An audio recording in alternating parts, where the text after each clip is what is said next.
Hi అండి, ఎలా ఉన్నారు? అందరూ బాగున్నారా? నేను చాలా బాగున్నాను. మీరు కూడా బాగుండాలని మనస్ఫూర్తిగా భగవంతుడిని కోరుకుంటున్నాను. కటింగ్ వీడియోస్ చేయాలంటే ఒక్కోసారి అర్జెంటుగా ఉండి గబక్కన కట్ చేసేసుకొని కుట్టేయటం అయిపోతుంది. కటింగ్ వీడియోస్ కూడా పెడుతుంటే ఇంకా ఎప్పుడు ఇవే ఇలాగే కదా పెట్టేది అని అనుకుంటారేమోనని మళ్ళీ అదొక ఫీలింగు. మనం ఎంత మంచిగా ఉన్నానండి, ప్రతిదానికి వంకలు పెట్టేవాళ్ళు చాలామంది ఉంటారు. ఇంకెప్పుడు ఇదే కదా మనం చూసేదేముంది, ఇది ఎవరికి రాదు. ఇలాగా ఇది ఫ్రెండ్స్ కటింగ్ జాకెట్ అండి. నేనైతే మామూలు షేప్ కటింగ్ కుడుతున్నాను. తనకి భుజాలు జారిపోకుండా ఉండాలంట, భుజాలు జారిపోతున్నాయంట. అయితే ఇక్కడ షోల్డర్ దగ్గర కొంచెం యువతలకు పెట్టి సైడు ఒక అంగుళం వరకు లోనకు పెట్టి షోల్డర్ కాడించి కటింగు, ఆ తర్వాత డీప్ కట్ చేస్తాను. అప్పుడు ఇక్కడ పట్టేస్తుంది, కింద డీప్గా కదలకుండా ఉంటుంది.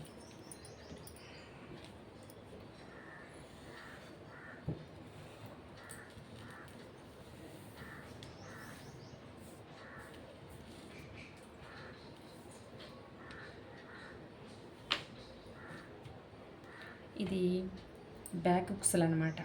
ఈ బ్లౌజ్ వచ్చి బ్యాక్ హుక్స్లు పెట్టాలి. ఫ్రంట్ వచ్చి కటింగ్ మాత్రం ఇలా పెట్టాలి ఎదురా.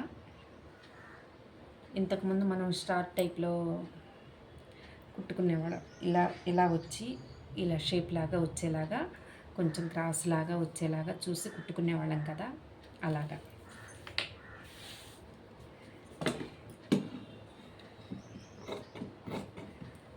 ఫ్రంట్ ఓపెన్ లేకుండా బ్యాక్ ఓపెన్ పెట్టేటప్పుడు ఫ్రంట్ కటింగ్ లేకుండా కూడా మనం కటింగ్ చేయొచ్చు. ఎందుకంటే మనం ఫ్రంట్ తీసే వైపున బ్యాక్ సైడ్ అటు తీసేసి ఇలా ఓపెన్ వచ్చేలాగా తీసేసి ఈ బ్యాక్ సైడ్ మనం తీసే కళ్ళే ఫ్రంట్ తీయొచ్చు. ఓపెన్ అయితే లేకుండా మనం ఇలా షేపు వేసి కొట్టచ్చు. కానీ అప్పుడు క్రాస్ రాదు. క్రాస్ కటింగ్ అయితే ఎదర ఉండదు, మామూలు కటింగ్ ఉంటుంది. అందుకని నేను ఏం చేస్తానంటే ఇక్కడ జాయింట్ అనేది చేస్తా. జాయింట్ క్రాస్ కటింగ్ కట్ చేసి జాయింట్ చేసేస్తా.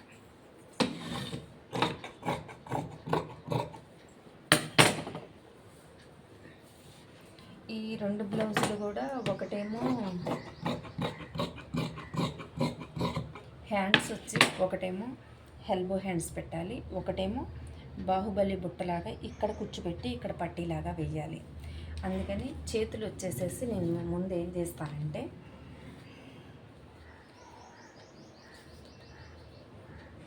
మనకి మళ్ళీ ఇప్పుడు దానికి తీసేసి విడిగా కట్ చేసి ఈ మడతలన్నీ ఖరాబ్ అవుతాయి కదా. ఇప్పుడు చేతులకు ముక్క అయితే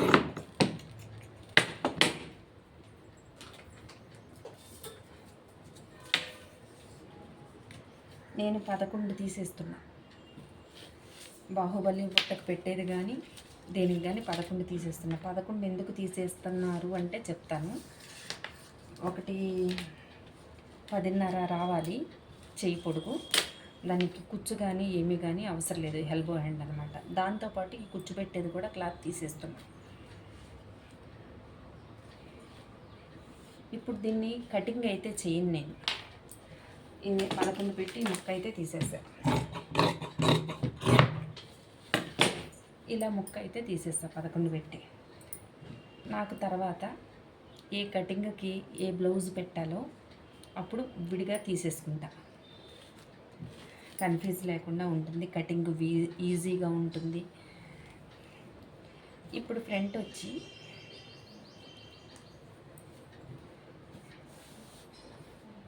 వచ్చి షేపు ఫ్రిన్స్ కటింగ్ లాగా పెట్టాలి కదా.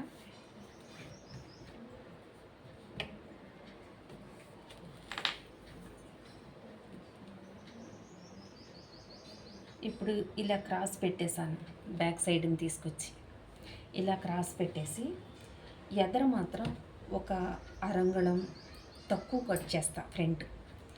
మిగతాది మొత్తం ఇలా క్రాస్ తీసుకుంటా, దీంతో పాటు పొడుగు తీసేసుకుంటా. షేప్ వేసేసరికి ఎలాగో పైకి వెళ్తుంది. ఈ సైడ్ వచ్చేసరికి రెండు సమానంగా ఉంటాయి. క్రాస్ బెల్ట్ వెయ్యం కదా, క్రాస్ బెల్ట్తో దీనికి పని లేదు. Friends cutting jacket back open కదా. ఇదివరకు మనం ఇంతకుముందు పాత జాకెట్లకి ఏం చేసేవాళ్ళంటే ఫ్రంట్ షేప్ కటింగే కట్ చేసేసి క్రాస్ బెల్ట్ వేసి ఓపెన్ లేకుండా బ్యాక్ ఓపెన్ పెట్టేవాళ్ళు. ఇప్పుడు అలా కాదు, ఫ్రిల్స్ కటింగ్ అని వచ్చింది కదా.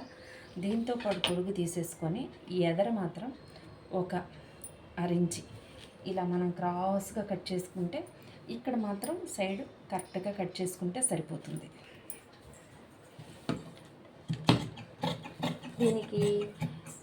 దీంతో పాటు కట్ చేసుకున్నాను కాబట్టి చంకలోతు కూడా ఎదర ఇప్పుడు తీసేస్తాం.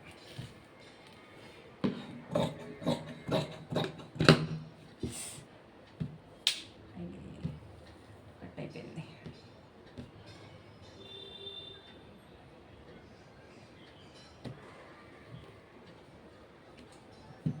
చూసుకోలేదు.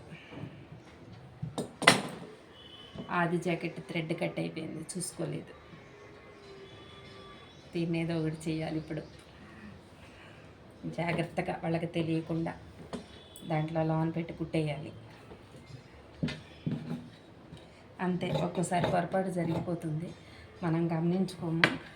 చిన్న చిన్న పొరపాట్లు అనేది జరిగిపోతూ ఉంటాయి. ఫ్రంట్ మెడ కూడా రెండు మోడల్స్ వాళ్ళకి. రెండు మోడల్స్ కూడా, ఒకటి నక్షత్రం ఆకారంలో కట్ చేయాలి, ఇంకోటి వి ఆకారంలో కట్ చేయాలి. అయితే కుట్టేటప్పుడు కట్ చేసేసుకుంటా. ఏదైనా వాళ్ళ ఆది జాకెట్కి ఏదైనా ప్రాబ్లం వస్తే చాలా టెన్షన్ పడిపోతామండి. మళ్ళీ వాళ్ళకి తెలుస్తుందేమోనని, ఏమంటారు అని చాలా టెన్షన్ పడిపోతాం కదా. దీన్ని ఇలా పెట్టి చేత్తో కుట్టేసి దారం రౌండ్గా దాన్ని తెలియకుండా చేస్తా. చూద్దాం, అడిగితే పొరపాటు జరిగిందని చెప్తాం వాళ్ళు చూసి అడిగితే. ఇది చూడకుండా, వీలైనంత వరకు దీన్ని చూడకుండా తెలియకుండా కవర్ చేద్దాం. మధ్యలో థ్రెడ్ మధ్యలో కట్ అయింది. నేను అసలు చాలా జాగ్రత్తగా ఉంటా కటింగ్ చేసేటప్పుడు. ఒక్కోసారి ఇప్పుడు ఈ వీడియో మాట్లాడతా అనుకోకుండా కట్ అయిపోయింది. ఇప్పుడు ఇక్కడ ఒక అరేంజ్ మాత్రం ఇలా క్రాస్గా తీసుకెళ్ళి దీంతో పాటు సమానంగా సైడ్ అలా ఉంచేస్తాం.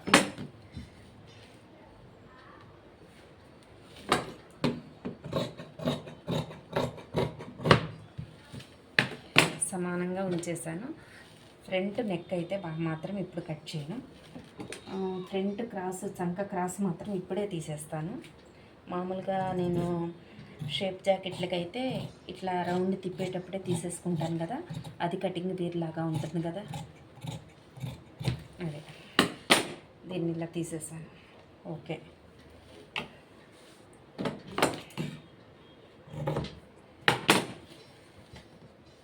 ఎదర మెడకు కానీ వెనక మెడకు కానీ ఇలా పైన భుజాల మీద ఇలా పెట్టుకుంటే మనకు ఒక గుర్తులాగా ఉంటుంది. ఈ నెక్ వచ్చేసి నేను ఇక్కడ ఒక అరెంజ్ మాత్రం, ఇక్కడ ఒక అరెంజ్ లోన కట్ చేసి ఇక్కడి నుంచి ఇలా చేసుకొస్తే చక్కగా పట్టేసి ఒంటికి అలా భుజాలు జారకుండా ఉంటుంది. ఇప్పుడు ఇది ఉంది కదా, మనము ఇలా వాళ్ళకి ఈ నెక్ కావాలి అన్నారు. ఈ నెక్ నచ్చింది, మొన్న ఒకటి కుట్టాను, ఇలా కావాలి అన్నారు. అప్పుడు నేనేం చేస్తానంటే, పై పీస్ ఉంది కదా, మొత్తం ఈ పీస్కి జాయింట్ చేసేసిన తర్వాత,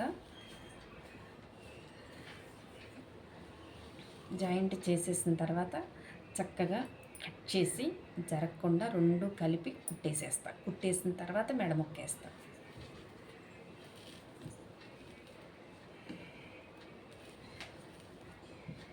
ఇది కూడా వెనక నెక్ కూడా నేను రెండింటికి గుర్తులు పెట్టేసుకుంటున్నాను. దీనికి చక్కగా అన్నీ అంటగుట్టేసి అప్పుడు నెక్ రెండు ఈ పీసు ఆ పీసు కలిపి చక్కగా జరక్కోకుండా మధ్యలో కుట్టేసి జరగకుండా అప్పుడు నెక్ కరెక్ట్గా కట్ చేసి ఆ నెక్ చుట్టూ ఒక కుట్టేసేస్తా. తర్వాత పైపింగ్ కానీ మెడముక్క కానీ వేస్తా.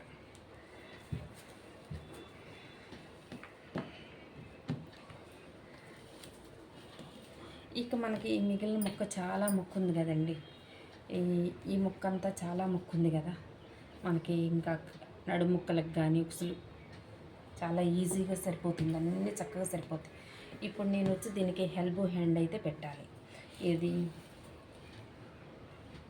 దీనికి ఎల్బో హ్యాండ్ పెట్టాలి. అయితే ఈ 2 ముక్కలు కట్ చేసి పక్కన పెట్టేశాను కదా ముందుగానే, 11 ఇంచులు తీసేసుకొని. ఇప్పుడు నాకు దీంట్లో కావాల్సిందల్లా 10.5 మాత్రమే పొడుగు. ఈ 10.5 పొడుగులో నేను దీన్ని 11.5 దాకా తీశాను. 10.5 పొడుగులో పైన కొంచెం 2 కుచ్చుల్లాగా 3 కుచ్చుల్లాగా పెడతాను కదా, పెట్టినప్పుడు నాకు ఆ పొడుగు సరిపోతుంది. అందుకే ముందే కొంచెం ఆలోచనతో ఇలా తీసానన్నమాట. ఇప్పుడు ఇది ఇలా కట్ చేసేస్తా. మనకి కిందగా లెంత్ అనేది ఈ పైకి వచ్చేసరికి ఏమో మనకి ఎక్కువ లూజ్ పడుతుంది, ఇక్కడికి వచ్చేసరికి తగ్గుతుంది కదా. ఆదిచ్చింది మాత్రం ఎక్కువ లూజ్ ఇచ్చారు. అయితే నేను దీని మీద ఒక 1 ఇంచు ఎక్కువ పెట్టేసుకుంటా, తక్కువ పెట్టుకుంటా లూజు. కిందకు వచ్చేసరికి లూజ్ తగ్గాలి కదా, తక్కువ పెడతా. దీని మీద ఒక 1 ఇంచు తక్కువ పెడతా. కుట్టేటప్పుడు తక్కువగా కుట్టేస్తా. ఇది మనకి కింద లూజ్ అవుతుంది కదా, ఈ ప్లేస్కి వచ్చేసరికి లూజ్ తగ్గాలి. అందుకని ఆది పట్టి కుట్టేటప్పుడు మాత్రం కొంచెం ఇలా తగ్గించేసి కుట్టేసేస్తా, సరిపోతుంది. అలాగే దీనికి ఎందుకు ఎల్బో హ్యాండ్ పెట్టమన్నారు అంటే వాళ్ళు దీనికి చిన్న లేస్ లాంటిది ఇచ్చారండి. బ్లౌజ్కి చిన్న లేస్ లాంటిది ఇచ్చారు, అందుకని కింద వరకు ఉంటుందని ఇలాగా పెట్టమన్నారు.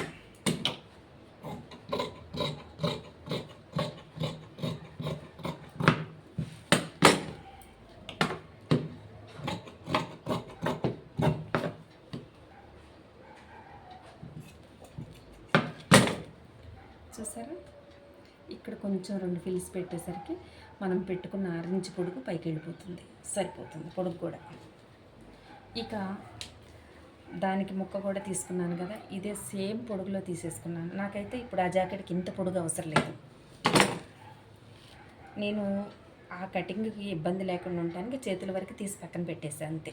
ఎందుకు, మనకు ఒక 11 పొడుగు తీసేసి పక్కన పెట్టేస్తే మీటర్ ముక్కలో మనకి ఇబ్బంది లేదు. మిగతా ముక్క మొత్తం ఫ్రంట్ బ్యాక్ వచ్చేస్తుంది కాబట్టి మనం ఇప్పుడు చేతులు తర్వాత కట్ చేసుకోవచ్చు.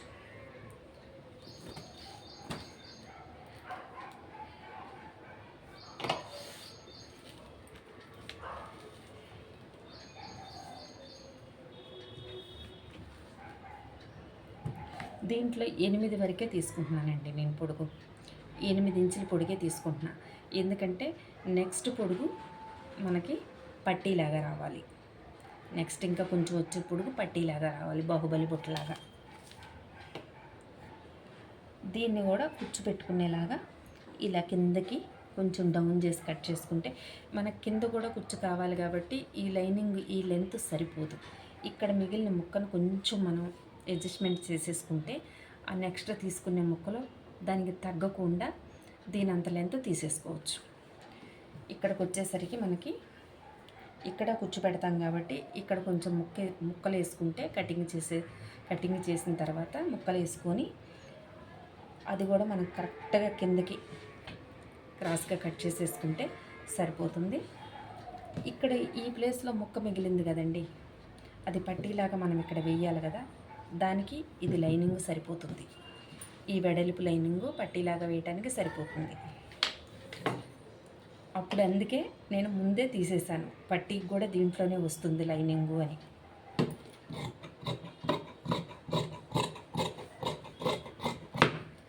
కుచ్చు పెట్టేసా, దీని కుచ్చుకి కట్ చేసేసా.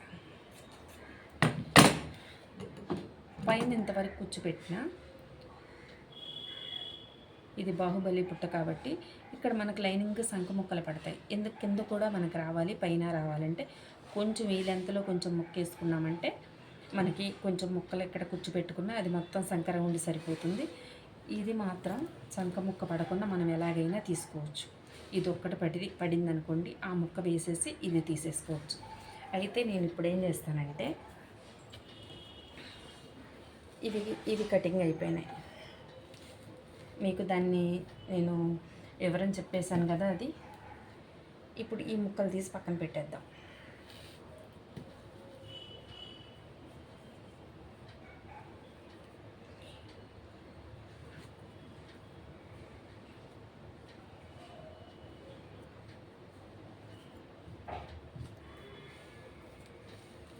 మొన్న ఒక సిస్టర్ అన్నారు, ఇలా నీళ్ళు జల్లి లైనింగుల మీద కలర్స్ అంటుతాయి కదా అని. అయితే అప్పుడు ఏం చేస్తానంటే ఇలా లైట్ కలర్స్ వచ్చినప్పుడు దాన్ని విడిగా అనేది మనం పక్కన పెట్టేసుకొని ఇది అనేది ఇది చేసుకుంటాం. ఎక్కువ నిండు కలర్స్ వచ్చినాయి అనుకోండి, నిండు కలర్స్ వాటికి ముందు కట్ చేసేసుకొని మనము తర్వాత ఇది కట్ చేసుకుంటాం.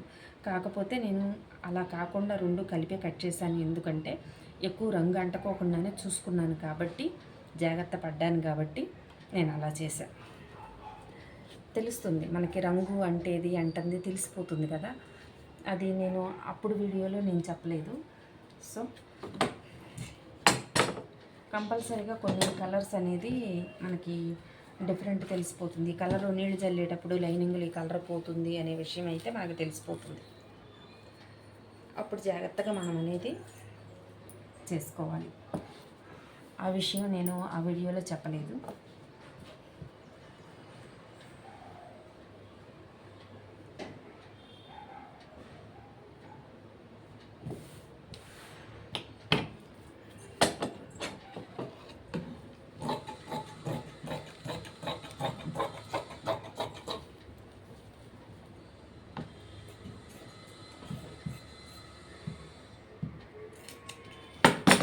కటింగ్ అయిపోయింది. దీనికి చంక ముక్కలు కూడా పడవండి, కరెక్ట్గా చక్కగా సరిపోయింది. ఇంకపోతే మనం ఫ్రంట్ బ్యాక్ తీయాలి. ఇప్పుడు నేను మొత్తం అంటగుట్టిన తర్వాత బ్యాక్ సైడ్ ఓపెన్ చేస్తా, జరిగిపోకుండా ఉండటం కోసం. ఇది నేను జాయింట్ తీయలేదు, కట్ చేయలేదు.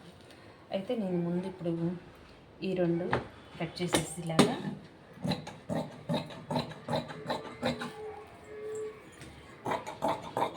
డిజైన్ కూడా నిలువు వస్తున్నాయా అడ్డంగా వస్తున్నాయా అనేది కూడా మనం ఈ క్లాత్లో డిజైన్ ఉంటుంది కదా, కంపల్సరీగా చూసుకొని వేసుకోవాల్సిందే.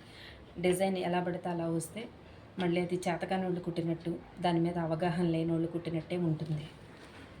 ఇది ఓపెన్ అనేది మొత్తం నేను కుట్టేసిన తర్వాత వెనకమాల కదలకుండా బ్యాక్ సైడ్ ఓపెన్ చేసేసుకొని కుట్టేసుకొని మెడ కూడా అప్పుడే నేను కట్ చేసేసుకుంటా.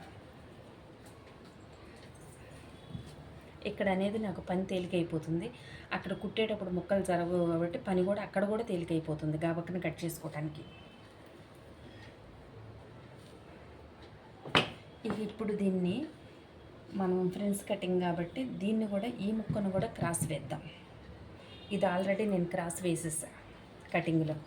క్రాస్ అనేది మరి చెస్ట్ ఉన్న వాళ్ళకి క్రాస్ అనేది కంపల్సరీగా కావాలి కదండి.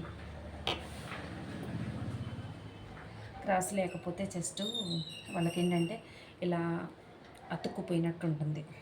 అప్పుడు జాకెట్ వాళ్ళకి నచ్చదు చాలామందికి. కానీ ఇలాంటి ఫ్రెండ్స్ కటింగ్ జాకెట్లు మాత్రం చాలా బాగా ఉంటాయండి.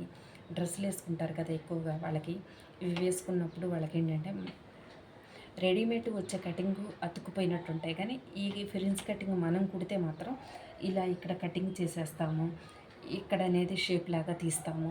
చాలా చక్కగా వాళ్ళకి అలా ఎంత బ్లౌజులు కుదరలేదమ్మా నాకు అన్నోళ్ళకి కూడా ఇలాంటి బ్లౌజులు బాగా సెట్ అవుతాయి.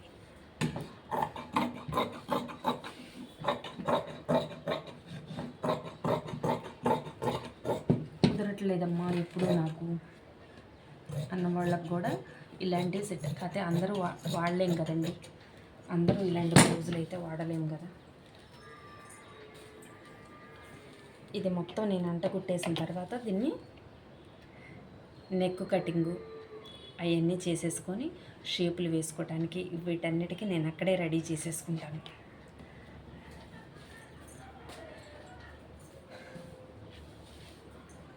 నేను ప్రతి వీడియోలోనూ చెప్తూనే ఉంటాను, లైనింగ్లు అయితే అన్నీ ఒకళ్ళే 4-5 ఉంటే ఒకేసారి కట్ చేస్తానని. పై పీసులు మాత్రం ఎప్పుడు కట్ చేసుకుంటా. ఇప్పుడు ఏం చేస్తానంటే, ఇది కూడా వాళ్ళదే కదా బ్లౌజు, ఈ లైనింగ్ అయితే కట్ చేసేసాను కదా.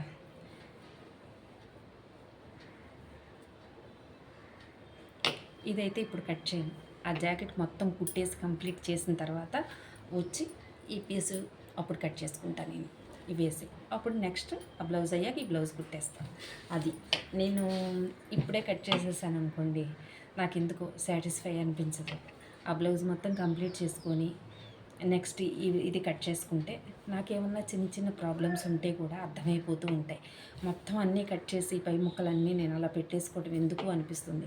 ఎప్పటికప్పుడండి టైలరింగ్ చేసే వాళ్ళకి భయమే. ఎంత బాగా కుట్టినా ఒక్కొక్కళ్ళు ఇచ్చి వెళ్ళేటప్పుడు వీళ్ళకి మనం బాగా కుట్టగలమా, బాగా కుట్టాలని మనసులో ఉంటుంది, బాగా కుట్టగలమా, అమ్మో వీళ్ళ జాకెట్లు బాగా రావాలి అని ఎంత మనం లోతుగా ఆలోచిస్తామో వాళ్ళయ్యే ప్రాబ్లమ్స్ వచ్చేస్తాయి. మళ్ళీ తిరిగి వాళ్ళయ్యే కుట్టేటప్పుడు భయంతో టైం ఎక్కువ పడతాయి. కొంతమంది అయితే మనం ఎంత బాగా కుట్టినా ప్రతిసారి మళ్ళీ టైలర్ని అయితే మార్చరు. ప్రతిసారి ఇక్కడ ఇస్తూనే కుదరలేదంటారు, ఇక్కడ ఇస్తూనే కుదరలేదు, మొన్నటే కుదరలేదంటారు. మళ్ళీ 10 రోజులయ్యాక మళ్ళీ తెచ్చిస్తారు. వాళ్ళు అలా చెప్పడం వల్ల ఏంటంటే కుదరకపోవటం అంటూ ఏముండదు. ఇంకా బాగా కుట్టాలి వాళ్ళు అన్న ఉద్దేశంతో వాళ్ళు చెప్తారు. కుదరకపోవటం అంటూ ఏముండదు. వాళ్ళు ప్రతిసారి ఇక్కడే ఇస్తున్నారు అలా అని అంటే వాళ్ళకి కుదిరినట్టే కదా. అలా అనటం వల్ల ఏమవుతుందంటే మనకు ఒక భయం అనేది, టైలర్కి ఒక భయం అనేది ఉంటుంది. ఏది వీళ్ళవి కుదరలేదు అంటున్నారు, ఇంకెలా కుట్టాలి, అప్పుడే వాళ్ళు అయిపోతాయండి. మీరు నమ్మండి నమ్మకపోండి, చాలా భయంగా కుట్టాలి కళాయి ప్రతిసారి. కానీ ఆ వర్డ్ వాడటం వల్ల వాళ్ళ బ్లౌజులే వాళ్ళకి చెడగొట్టుకుంటారు వాళ్ళేనన్న ఆలోచన వాళ్ళకి రాదు. ఇది అందరినీ కాదండి, కొందరిని మాత్రమే. అయితే చిన్న కొటేషన్ లాస్ట్లో ఒక మంచి మాట. చాలామంది కుడి చేత్తో సహాయం చేస్తూనే ఎడం చేత్తో దాన్ని లాగేస్తూ ఉంటారు. చేసిన సహాయాన్ని కూడా లాగేస్తూ ఉంటారు. ఎక్కడైనా మనం ఏదైనా అవసరమయ్యి మన ఇంట్లో ఇబ్బంది అయ్యో లేకపోతే మనకి ఏదో ఒక పెద్ద ఖర్చు వచ్చు, దానికి అమౌంట్ ఏదైనా బయట వడ్డీకి తెచ్చుకోవాలని వెళ్ళినప్పుడు దానికి ఇష్టమైతే సహాయం ఖచ్చితంగా చేస్తారు. అడగంగానే తీసుకువెళ్ళు వడ్డీ ఇస్తావు కదా, అసలు కూడా నీ దగ్గర డబ్బులు ఎక్కడికి పోవు అంటారు.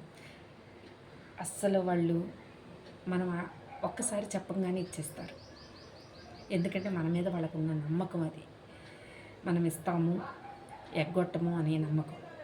కానీ ఇచ్చిన కాడి నుంచి చాలామంది, అందరూ కాదండి, అందరూ కాదు, నేను చూశాను కాబట్టి ఈ విషయం చెప్తాను. అందరూ కాదు, కొందరు మాత్రమే. ఆ కొందరిలో కూడా 100కి 1-2 ఉంటారంతే.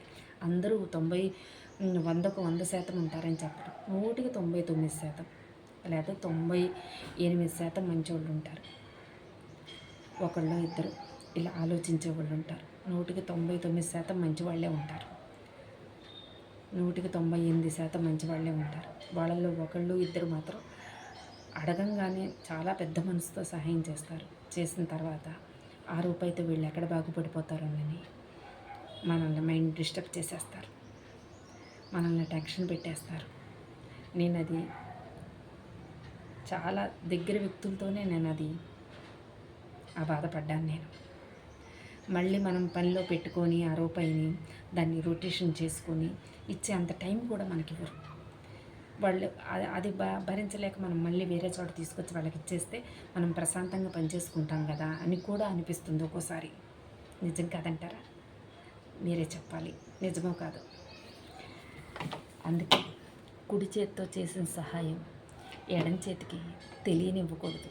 కుడి చేత్తో సహాయం చేసి ఎడం చేత్తో లాగిసిరి కొడితే ఏమవుతుందండి? ఆ సహాయం పొందిన వాళ్ళు కింద పడిపోతారు, లేపే వాళ్ళు కూడా ఉండరు. వాళ్ళ భవిష్యత్తు అక్కడితోనే వాళ్ళకి చాలా మైండ్ వాళ్ళు చేసే పనులు కూడా చేసుకోలేక చాలా ఇబ్బందులు పడిపోతారు. మనం చేసిన సహాయం మనం ఇంకోసారి వాళ్ళకి చెయ్యాలనిపించకపోతే నెక్స్ట్ టైం చేయకుండా ఉండటమే, అంతవరకే. ఫస్ట్ సారి మనం ఏదైనా చేసినా కానీ వాళ్ళు మనకి తిరిగి ఇచ్చేంత వరకు ఓర్పు పట్టాలి, ఓపికగా ఉండాలి. ఎందుకంటే మనం ఇచ్చాము అంటే వాళ్ళు ఇస్తారు అని మనం ఇస్తాం, అవునా కదా? ఎవరి దగ్గరైనా అప్పు చేస్తేనండి అది రుణానుబంధం, మనం ఎగ్గొట్టకూడదు, ఖచ్చితంగా కట్టాలి. తల తాకట్టు పెట్టైనా కట్టాలి, లేదా వడ్డీలు ఇవ్వలేకపోయినా అసలైన వాళ్ళకి అప్పచెప్పాలి. ఎందుకంటే వాళ్ళకి ₹1 వస్తుందని ఇస్తారు, వాళ్ళ దగ్గర మనం అవసరానికే తెచ్చుకుంటాము. తెచ్చుకున్నప్పుడు మాత్రం ఖచ్చితంగా కట్టాలండి. మా కుటుంబాల్లో ఇది ఎక్కడో కాదండి, మా బంధువుల కుటుంబాల్లోనే జరిగినాయి. లక్షల్లో అప్పులు చేసి వాళ్ళ సరదాలకి జల్సాలకి అందరిని ఇబ్బంది పెట్టి వెళ్ళిపోయిన వాళ్ళు కూడా ఉన్నారు. ఏం చేస్తాం? ఎంత పాపమండి. 10,000 20,000 కాదు ఎగ్గొట్టి పారిపోవటానికి. మనకు తలకు మించిన భారం కూడా చేయకూడదండి. చేశాము అనుకో, మనం చేసినప్పుడు మన సరదాలు తీరుతాయేమో, తర్వాత మనం ఇవ్వలేకపోతే మాటలో పడాలి, అక్కడ ఆ ప్లేస్ మారి వెళ్ళిపోవాలి. వాళ్ళు మనల్ని రోజు తిట్టుకుంటూ ఉంటారు, మనల్ని శాపనార్థాలు పెడుతూ ఉంటారు. ఎందుకు? ఉన్న దాంట్లోనే బ్రతికితే తప్పేముంది? నిజం కాదంటారా? మీరే చెప్పాలి.